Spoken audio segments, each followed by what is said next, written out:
My wife followed her friend's advice and cheated, but she never expected the move I made that exposed everything and flipped her plan upside down. I am 29, male, and have been a firefighter for 6 years now.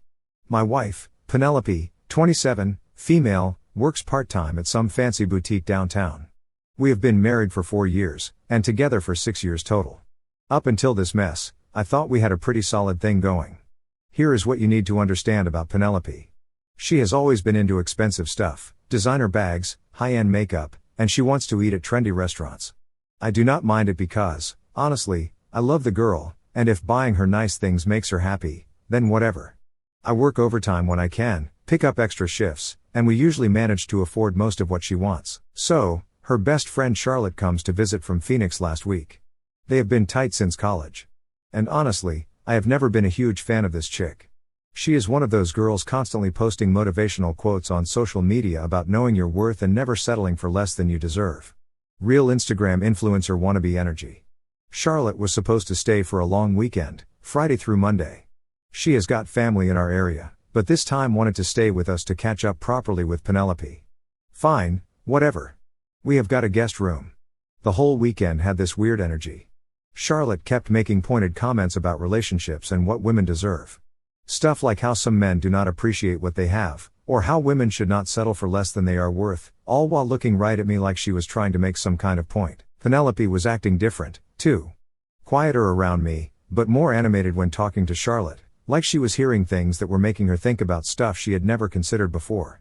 I could tell Charlotte was filling her head with ideas, but I figured it was just typical girlfriend drama that would blow over. Then Thursday night happened. I am in the kitchen grabbing some water after my shift when I hear them talking in the living room. They must have thought I was upstairs because they were not being quiet about it. That is when I heard Charlotte start in on this whole speech about how Penelope deserves someone who is more willing to invest in her. She starts asking, when is the last time I bought Penelope something really nice, something that shows I value her? Which is ridiculous because I literally just bought her that necklace 2 weeks ago. But Penelope is going along with it, saying how it is always such a big deal when she wants something and how she has to justify every purchase. This is total bullshit, by the way. We talk about bigger purchases because that is what married couples do. But I have never said no to anything she has really wanted. The woman has more designer stuff than she knows what to do with because I keep buying it for her. But Charlotte is not done. She starts talking about her ex and how he used to make her feel guilty for wanting nice things. Then she drops this line about how there are men out there who will gladly spoil the right woman, and you just have to be willing to find them. The way she said find them made my stomach drop. She was not talking about leaving me and then finding someone new. She was talking about finding someone while still married to me. That is when the conversation got really ugly. Charlotte starts coaching Penelope on how to handle this whole situation. Tells her she should tell me she needs space to think about our relationship. Go stay somewhere else for 1 week. Let me sweat it out while she explores her options. I could not make out everything they were saying after that, but I caught bits and pieces. Something about how I had gotten too comfortable, how I needed a wake-up call to realize what I was about to lose. Charlotte kept pushing this idea that Penelope should make me sweat while she figured out what she really wanted. The manipulation was disgusting. Charlotte is telling my wife that smart women always have backup plans, and that sometimes men need wake-up calls to realize what they are about to lose. Making it sound like I was the problem for not spoiling Penelope enough, when the truth is, I bend over backwards for that woman. I had heard enough, so I went upstairs, but I could not sleep. The whole conversation kept playing in my head. The way Charlotte pushed Penelope toward finding someone else. The way she made cheating sound like some kind of empowering choice. It felt planned, like they had been discussing this for longer than just that weekend. The worst part was listening to Penelope go along with it all. Yeah, Charlotte was the one doing most of the talking, but my wife was not exactly putting up much resistance. She seemed genuinely interested in this plan to disappear for 1 week and explore her options with whoever Charlotte had in mind. I kept thinking about all the money I had spent on her lately. The necklace, the purse, the Sephora shopping hauls, dinners at expensive restaurants she wanted to try. Apparently, none of that mattered because Charlotte convinced her she deserved more. Well, she was about to find out what exploring her options would cost her, because there was no way I was going to sit around waiting while my wife played games with our marriage. I just did not know yet how deep this rabbit hole was going to go. The next morning, Penelope is acting all weird at breakfast. She is doing that thing where she is clearly working up to saying something, but keeps chickening out. Keeps opening her mouth like she is about to talk, then just takes another sip of coffee instead. I can tell something is coming. I am trying to eat my eggs and get ready for my shift, but she is making me nervous with all this fidgeting. Finally, right as I am about to grab my keys and head out the door, she drops it on me. Oliver, I think I need some time off from us. You know, I'm going to go stay with Charlotte for a while. I just stared at her for 1 second. After what I heard last night, this should not have been a surprise, but hearing her actually say it still hit me like a truck. What do you mean, time off? I mean, I need space to think about our relationship, about whether this is really what I want. She will not even look at me when she says it, just stares down at her coffee cup like it is the most interesting thing in the world. Charlotte has been helping me realize that maybe I've been settling. There is that word, settling. The same one Charlotte was feeding her last night. Settling for what, exactly? I work so hard. I treat her good. I buy her whatever she wants. What the hell is she settling for? Settling for what, Penelope? What exactly am I not giving you? She gets this defensive look on her face. It is not about one specific thing, Oliver. It is about feeling valued. Feeling like my husband actually wants to invest in our future together. I wanted to laugh at that. Invest in our future. I wanted to argue, but honestly, I was too shocked. Plus, part of me was like, fine, if she wants to act like being married to me is some kind of burden, maybe she should see what it is like without me. So, I just said, okay. The look on her face told me she was expecting more of a fight, like she wanted me to beg her to stay or promise to change or something. When I did not give her the reaction she was looking for, she seemed almost disappointed. That is it? Just okay? What do you want me to say, Penelope? If you need space to figure out if you want to be married to me, then go figure it out. I am not going to sit here and convince you that I am worth staying with. She packed a bag that afternoon while I was at work. When I got home, half her stuff was gone from the bathroom, and there was this awkward silence in the house. She was sitting on the couch with her suitcase by the door, waiting for Charlotte to pick her up. I will call you in a few days, she said when Charlotte's car pulled up outside. Sure, I said, but I was thinking about what I had overheard the night before, about how this whole thing was Charlotte's idea to make me sweat while Penelope explored her options with other men. She gave me this weird half-hug goodbye like she was not sure if she should or not. Then she was gone. I watched Charlotte's car drive off and had this sick feeling in my stomach that this was not really about needing space to think. This was about something else entirely. The first couple of days, I was actually kind of relieved. The house was quiet. I could watch whatever I wanted on television without hearing about how some reality show was so good and I just had to see it.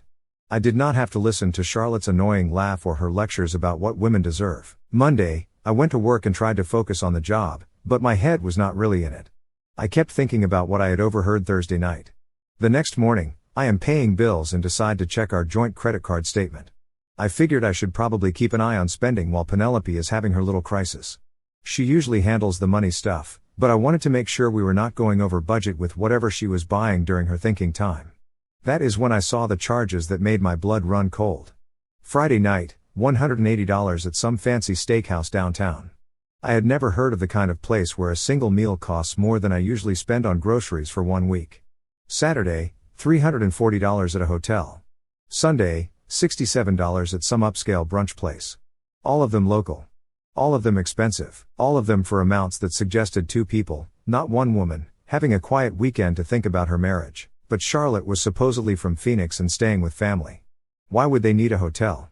And why was Penelope dropping this kind of cash when she just spent the last 1 month complaining that I do not buy her enough expensive stuff?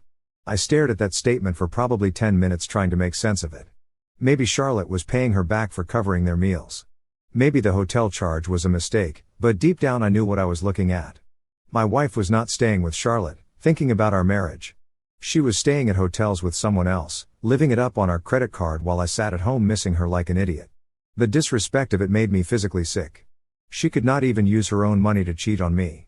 She had to put it on our joint card like I was funding my own humiliation. Wednesday morning, my phone buzzes with a notification that made my hands shake. Venmo alert.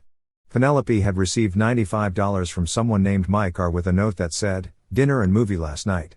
I screenshot that immediately because I knew she would delete it once she realized I could see it. My hands were literally trembling as I stared at my phone screen. Dinner and movie with some dude named Mike while she is supposed to be taking space to think about our marriage. And he sent money with a heart emoji. This was not some innocent friend helping split a check. This was a guy paying for a date with my wife. I sat in my truck in the station parking lot feeling like I was going to throw up. This was not about needing space or feeling undervalued. This was about my wife having a full-blown affair and using our joint accounts to fund it. I called my buddy James, who is a lawyer. We went through the academy together, and he owes me a favor from when I helped him move last year. I need to ask you something hypothetical, I said when he picked up. If someone's spouse was using joint credit cards to fund an affair, what would that mean in a divorce? A long pause. Oliver, what is going on, man? So, I laid it all out for him. James listened without interrupting. Brother, I am sorry, that is rough, he said when I finished. But to answer your question, using marital assets to fund an extramarital affair is definitely something a divorce court would be interested in, especially if you have got documentation. I have been screenshotting everything. Good. Keep doing that. And Oliver, you might want to think about protecting yourself financially. Remove her access to accounts. Cancel joint credit cards. If she is spending your money on another man, you need to stop the bleeding. After we hung up, I sat there thinking about what James said. Part of me wanted to confront Penelope immediately, to call her and demand she explain what the hell she thought she was doing. But another part of me wanted to see how far she would take this. How long was she planning to keep this up? Was she going to come home next week and pretend like she had been doing some deep soul searching when really she had been playing house with another man? That evening, I got a text from her. Still working through some things. Probably need the rest of the week. I stared at that message for a long time before responding. Take all the time you need. What I really wanted to say was, I know about Mike, you cheating piece of shit. But I held back. Let her dig her hole deeper. Let her think she was being clever while I gathered evidence of what she was really up to. That afternoon, I ran into my coworker Tommy at the grocery store. We are talking about some new equipment when he gets this weird look on his face. Hey man, weird question, but is Penelope seeing someone? He asks. My blood went cold. What do you mean? Well, my girlfriend Lisa was at the mall yesterday and she saw Penelope with some guy. She said they were definitely together, like holding hands and kissing and stuff.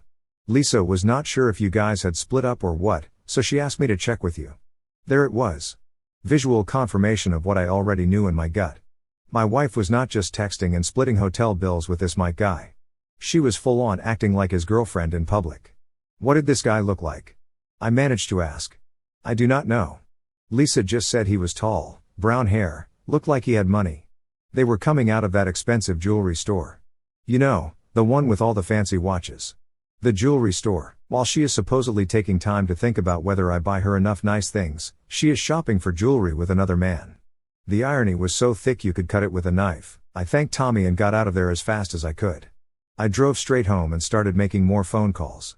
This was about to end, and it was not going to end the way Penelope thought it would.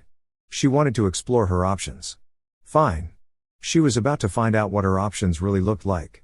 2 days later, James calls me back and says he can have divorce papers ready by Monday if I want them. The way he said it, I could tell he was trying to give me time to change my mind, but my mind was already made up. Do it, I tell him. Adultery, irreconcilable differences. Whatever you need to put in there. Are you sure about this, Oliver? Once we file, there is no taking it back. Maybe you should try talking to her first. I almost laughed at that. Talk to her about what? About how she has been lying to my face for 1 week while being with another man? About how she is using our money to pay for hotel rooms with her boyfriend? She made her choice when she decided to cheat. I am just making mine. I took Friday off work and spent the morning at the bank. Walked right up to the counter and told them I needed to remove my wife's name from our joint checking account. The teller looked at me like I was crazy. Sir, you will need your wife's signature to make changes to a joint account. What if I close this account and open a new one in just my name? She thought about it for 1 second. Well, you could do that, but you would need to transfer the funds yourself. So, that is exactly what I did. I moved every penny from our joint account into a new account with just my name on it. Then, I went to customer service and canceled our joint credit card, the one Penelope had been using to fund her little vacation with Mike. The whole process took about 2 hours. By lunchtime, Penelope was completely cut off from our money.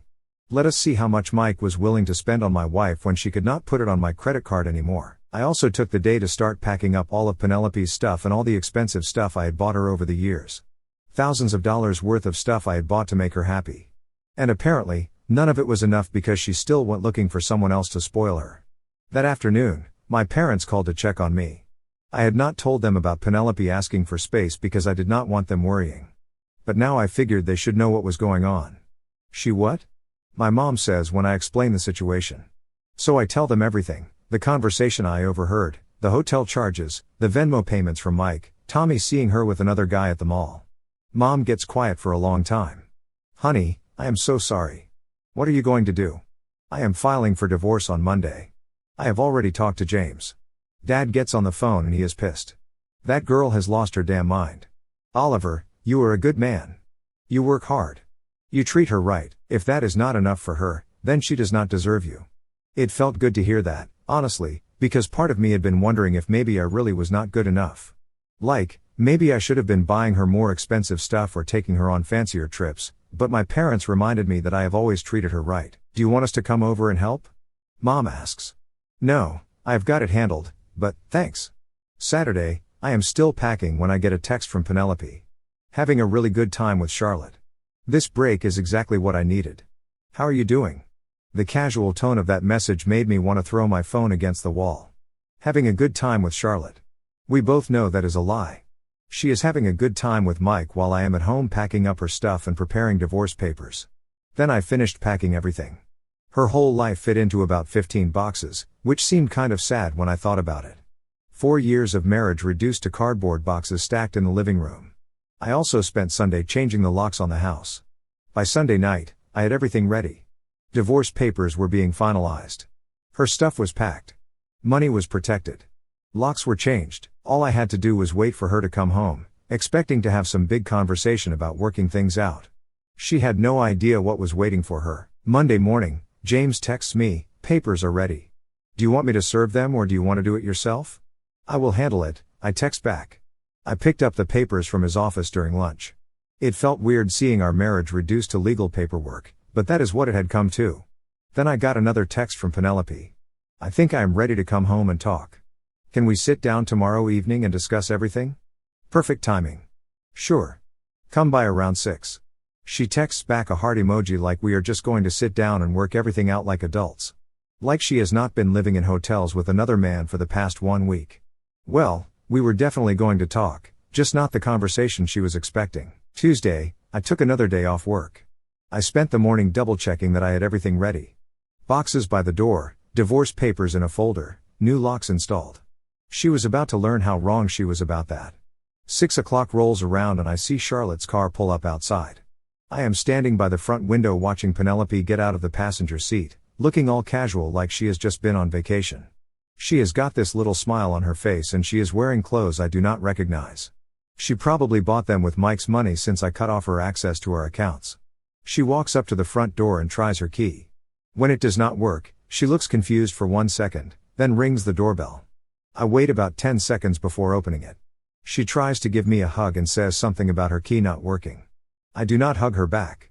I just step aside and gesture toward the living room where all her boxes are stacked up. The look on her face when she sees those boxes is something I will never forget. Pure shock, like someone just slapped her. She asks what all this stuff is, and I can hear her voice change from casual to panicked in about 2 seconds. I tell her it is her stuff and hand her the folder with divorce papers. She just stares at it like she cannot process what she is seeing, opens it up, and her face goes completely white as she reads the first page. She starts trying to play dumb, asking what I am talking about, claiming she has been staying with Charlotte the whole time. The lies come so easily to her, it is almost impressive. Even caught red-handed, she is still trying to sell me this story about soul-searching and figuring things out. That is when I drop Mike's name on her. Tell her I know about the Venmo payments, the hotels, Tommy seeing them together at the mall. The panic in her eyes when I say Mike's name tells me everything I need to know. She sits down hard on the couch like her legs just gave out. The divorce papers scatter on the floor. Then she starts with the excuses and the blame shifting. How this was all Charlotte's idea to make me fight harder for our marriage. How Mike was just different from me, more willing to spend money without making it a big deal. I wanted to laugh at that. This jerk has been trying to steal my wife. Of course, he is going to throw money around to impress her. That is not romance. That is just strategy. But apparently, Penelope was too stupid to see the difference. She tries to minimize it, calling it a mistake, saying they just connected and it was not supposed to go this far. Like, cheating on your husband is something that just happens accidentally. Like you can just slip and fall onto another man's dick in a hotel room. Then comes the begging, real pathetic stuff about how she realizes she messed up, and how much she loves me, and how we can work through this together. But every time she talks, All I can think about is that 1 week of hell she put me through while she was playing house with Mike. Please, I will never see him again. I will block his number. I will do whatever you want, she says through tears. What I want is for you to leave. Your stuff is packed. The papers are signed. We are done. She actually has the nerve to say, I cannot throw away 4 years of marriage over one mistake. One mistake. This was not some drunken kiss at a party. This was weeks of planning with Charlotte, lying to my face, using our money to fund an affair, and then coming home expecting me to just accept it. When I tell her about canceling the credit card and removing her from our bank account, the look on her face is priceless. Like she never considered there might be consequences for her actions. Oliver, you cannot cut me off financially. I am your wife, she says. Not for much longer. Every dollar you spent on hotels with Mike came out of money I earned working overtime. She keeps asking where she is supposed to go. And I tell her to call Mike. If he was such a great guy who treated her so much better than I did, surely he would have room for her. The whole conversation probably lasted about 20 minutes, but it felt like hours. Watching someone you thought you knew reveal themselves to be a completely different person is exhausting. This was not the woman I married. The woman I married would not have been capable of this level of deception and selfishness. What really got to me was how she kept trying to make it sound like this was somehow my fault. Like I drove her to cheat by not buying her enough expensive things or not making her feel special enough. As if working overtime to afford her designer purses and jewelry was not enough effort on my part. The entitlement was breathtaking. She genuinely seemed to believe that she deserved to explore other options while keeping me as backup. Like marriage was some kind of trial period where she could shop around for better offers and come back if nothing else worked out. She kept asking where she was supposed to go, and I told her to call Mike. If he was such a great guy who treated her so much better than I did, surely he would have room for her. The crying and begging got worse as reality set in. She realized she had gambled our entire marriage on some guy, and now she was losing everything. But that was her choice to make, and these were the consequences. I went back inside and locked the door behind me. She pounded on it for a few minutes, making one last desperate attempt to get me to change my mind, but I just turned up the television and waited for her to leave. Eventually, I heard Charlotte's car start up and drive away. The house went quiet for the first time in over 1 week, but it was not the peaceful quiet I had been expecting. It was the kind of quiet that comes after a disaster, when you are left standing in the wreckage trying to figure out what the hell just happened. That is when my phone started ringing, and I knew the real drama was just getting started. The first call is from her mom, which I should have seen coming. Penelope probably called her crying the second she got in Charlotte's car. Her mom has always had this fake sweet voice that she uses when she is trying to manipulate someone. Tonight it is working overtime. Oliver, sweetie, Penelope told me you two are having some problems. I really think you are overreacting to this whole thing. Overreacting? That is rich coming from a woman whose daughter just spent 1 week cheating on me with another man, using our joint credit card. She has been having an affair. That is not a problem. That is a deal breaker. Now that is not fair. She is just confused right now. She needs support, not ultimatums. Marriage is about working through the hard times together. I want to explain about the hotel charges and the Venmo payments from Mike, but I realize it will not matter. Penelope's family has always thought she could do better than a firefighter anyway. The conversation goes on for about 10 minutes, with her mom trying every guilt trip in the book, how marriage takes work, how young people today give up too easily, how I should think about this more carefully before making any permanent decisions. What she does not understand is that I did think about it. I thought about it every time I saw a new hotel charge on our credit card. I thought about it when I found out some guy named Mike was paying for my wife's dinners. I thought about it when Tommy told me he saw her holding hands with another man at the mall. I listen politely and then tell her I need to go. She keeps trying to convince me to wait, to give Penelope more time to consider counseling, like counseling is going to fix the fact that my wife lied to my face for 1 week while being with another guy. 20 minutes later, her dad calls. He is more direct than his wife, but just as delusional about what happened. Oliver, I know Penelope made some mistakes, but you cannot just throw away 4 years of marriage without trying to work things out. Some mistakes, like cheating on your husband, is equivalent to forgetting to take out the trash. He goes on about how Penelope has always been impulsive and how she probably just got caught up in some fantasy that did not mean anything. How I should be the bigger man and forgive her because that is what husbands do. The bigger man, right? Because apparently being the bigger man means letting your wife walk all over you while she explores her options with other guys. Then her brother calls and basically tells me I am being dramatic and should man up and fight for my marriage. This is the same brother who works in marketing for some tech company and thinks he is better than everyone because he makes 6 figures pushing products nobody needs. Look, Oliver, I get that you are upset, but Penelope is a catch. If you do not fight for her, someone else will. Someone else already did. I want to tell him his name is Mike and he has been doing it for the past 1 week while your sister was supposed to be thinking about our marriage, but I do not bother explaining because he would not get it anyway. In his mind, this is all just some relationship drama that can be fixed with flowers and a nice dinner. He has no clue what it is like to find out the person you trusted most in the world has been lying to your face and spending your money on another man. The calls keep coming throughout the evening. Penelope's aunt, a couple of her cousins, even her grandmother calls to tell me I am making a mistake. It is like they all got together and decided to stage an intervention to save Penelope from the consequences of her own actions. Every conversation follows the same pattern. They start by acknowledging that Penelope made some mistakes, but then spend 20 minutes explaining why I should forgive her, how marriage is hard work, how everyone deserves a second chance, how I am being too harsh. What none of them seem to understand is that this was not one mistake. This was a series of deliberate choices Penelope made over weeks or maybe even months. She chose to listen to Charlotte's toxic advice. She chose to lie to me about needing space. She chose to meet up with Mike. She chose to spend our money on hotel rooms where she could cheat on me. She chose to come home expecting me to just accept it all. Those were not mistakes. Those were decisions. And decisions have consequences. Around 9 o'clock in the evening, my parents call to check on me. The difference in their reaction is night and day compared to Penelope's family. "How are you holding up, son?" Dad asks. "I am okay. Pissed off, but okay." "Good. You should be pissed off. What she did was unforgivable." Mom gets on the phone and she is crying a little. "Honey, I am so sorry this happened to you. You did not deserve this." That is when I almost lose it.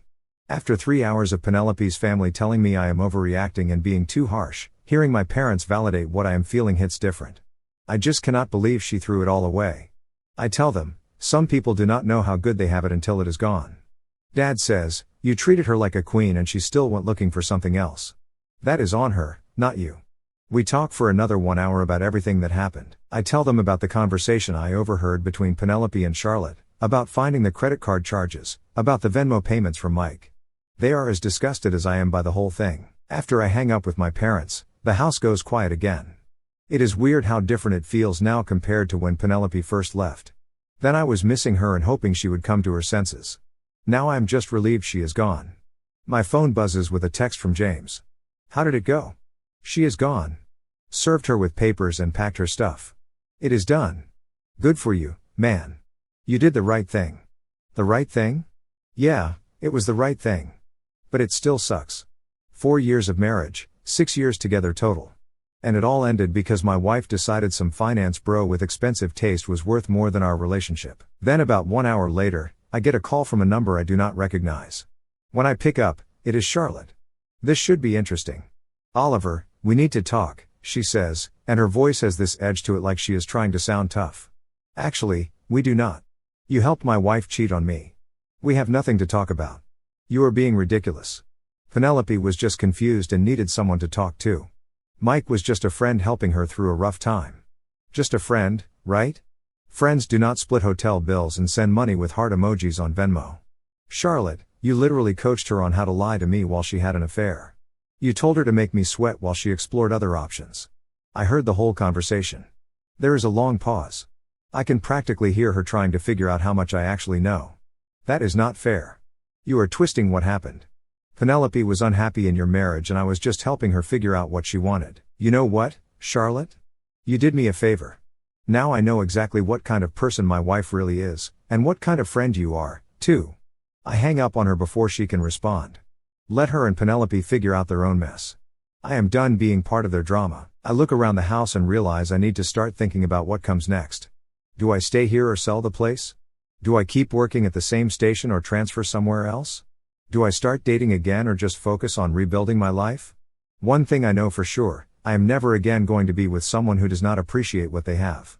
Life is too short to waste on people who think the grass is always greener somewhere else. Penelope made her choice. Now she gets to live with it.